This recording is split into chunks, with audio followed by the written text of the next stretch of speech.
and welcome to this episode of Cosmic Crow Tarot, where today we're going to be unboxing and taking a first look at the Stranger Things Tarot deck and guidebook from Insight Editions. Insight Editions is the company behind many of the decks that we have these days.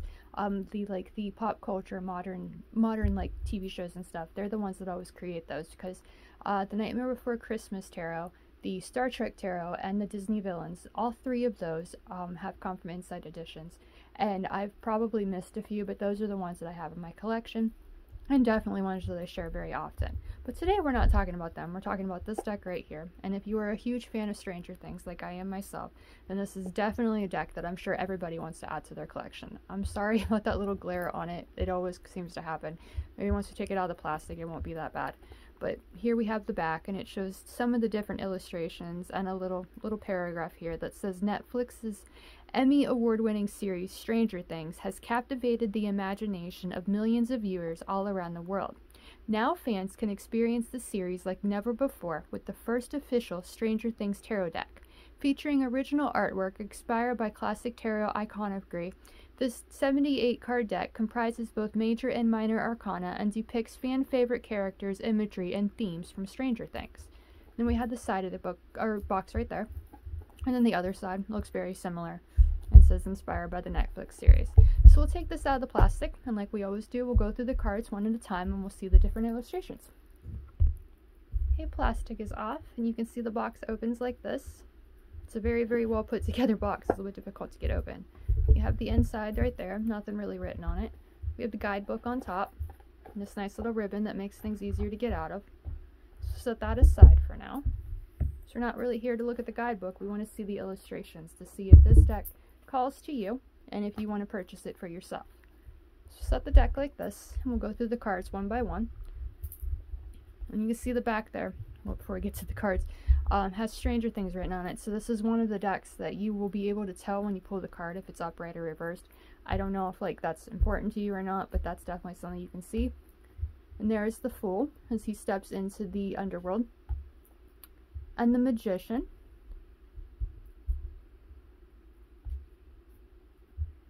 the High Priestess, which makes a lot of sense as L or 11 because she's the one with all the power and the ones everybody trusts. There's the Empress as Joyce Byers, doing anything for her family. The mother archetype, like she's willing to fight the underworld and the demigods and everything like that in order to save her son and her family. And the Emperor, the Hierophant. Now I do remember all of these characters in the show. I have watched them all, but I don't remember their names, all of their names, so if you don't hear me saying them and you know it, then feel free to say it out loud. I don't have the memory enough to remember all their names. We have the Lovers, and that's 11 and her lover, and again I cannot remember his name. I see him in my head, don't remember his name off the top of my head, but they are the couple in the show that you really root for. So there's that one. And the Chariot, Strength, the Hermit. Yeah, if you watch the show, this definitely is a deck that can really spark your intuition, because in order for 11 to do this, to do that, for lack of a better word, it's kind of the same thing as remote viewing.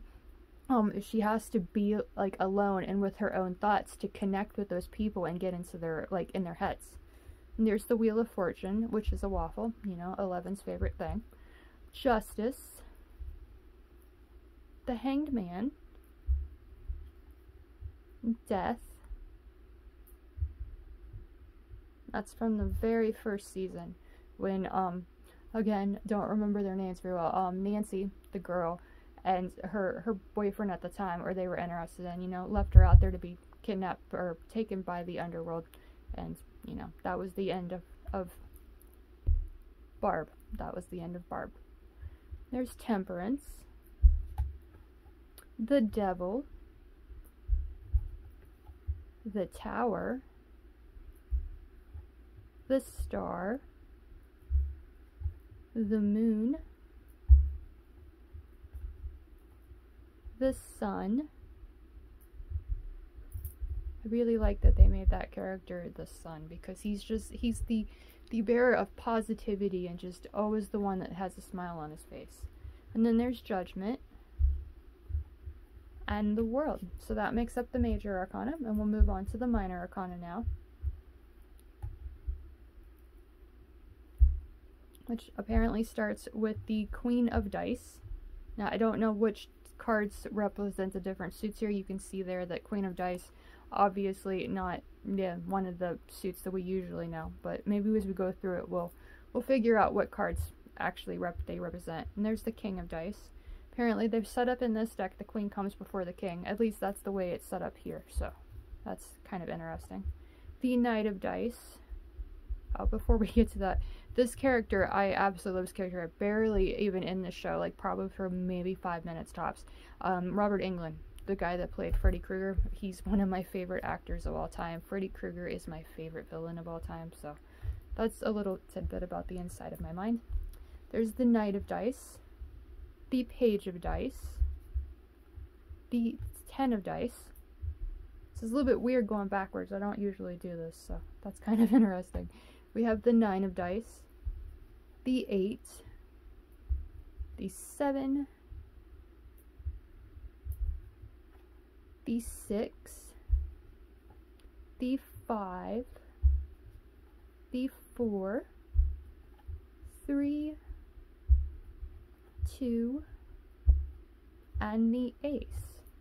Again, I'm not exactly sure which suit this represents. This guidebook over here will definitely tell us. We'll take a look at that before we end this video. Is this the Queen again? It is. The Queen of Scoops. I get the strong feeling Scoops is the cup suit. That just makes sense. I mean, that might be a little bit too logical thinking and common sense, where Scoops, you know, you put a scoop in a cup. It just makes sense.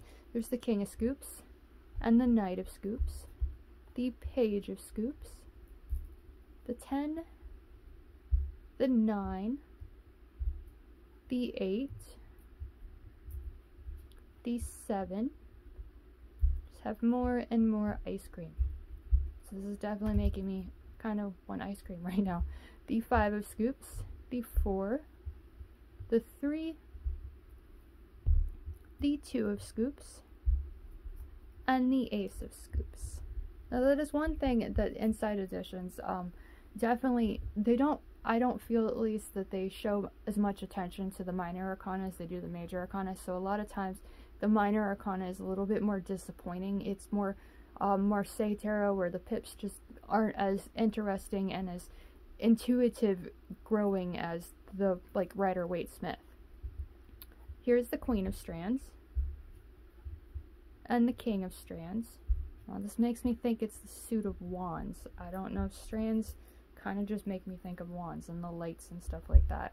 The Knight of Strands, the Page of Strands, the 10, the 9, the 8, 7, 6, 5, 4, 3, 2, and 1. Or Ace. I count backwards. Ace of Strands. And then we have the Queen of Spokes, which might be the Queen of Swords. Again, we'll check the guidebook before we end. The King of Spokes, the Knight of Spokes, the Page, the 10, the 9, 8, 7, 6, 5, 4, sticking a little bit right there. There we go. The 4, the 3, the 2, and the Ace of Spokes.